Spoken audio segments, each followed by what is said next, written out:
প্রথম পর্যায়ক্রমিক মূল্যায়ন তৃতীয় শ্রেণী বাংলা প্রশ্নপত্র কেমন হতে চলেছে দেখে নাও। প্রথমে আছে দেখো সঠিক উত্তরটিতে টিক চিহ্ন দাও।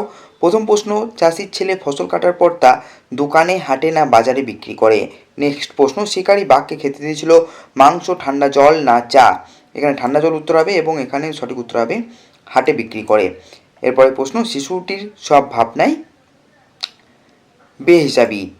নেক্সট প্রশ্ন, বাতাস পাতা শুকে শুকে চলে গেল।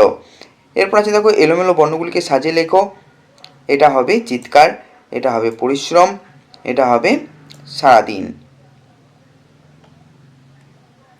নেক্সট প্রশ্ন আছে দেখো বর্ণ বিশ্লেষণ করো। স্টেশন, মৌমাছি এবং পরিষ্কার সমার্থক শব্দ লিখতে বলেছে।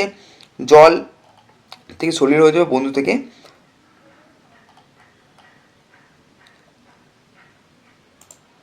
সখা হয়ে যাবে। নেক্সট প্রশ্ন আছে দেখো শূন্যস্থান পূরণ করো। 6 নম্বর প্রশ্ন আছে বাক্য রচনা করো ছবি এবং চাষ। 7 নম্বর আছে নিচের প্রশ্নগুলির উত্তর দাও। প্রথম প্রশ্ন, গভীর জঙ্গলে সারা রাত ফুলপইরা কি করে। নেক্সট প্রশ্ন, দেয়ালের ছবি গল্পে শিকারির বাড়িটি কোথায়। এরপরে প্রশ্ন, নিজের হাতে নিজের কাজ গল্পে কুলিটি ডাক্তারবাবুর ব্যাগটি কিভাবে বয়ে নিয়ে গেলেন। নেক্সট প্রশ্ন, বুড়ো চাষি কোন কথাটা তার ছেলেকে বলে যাননি।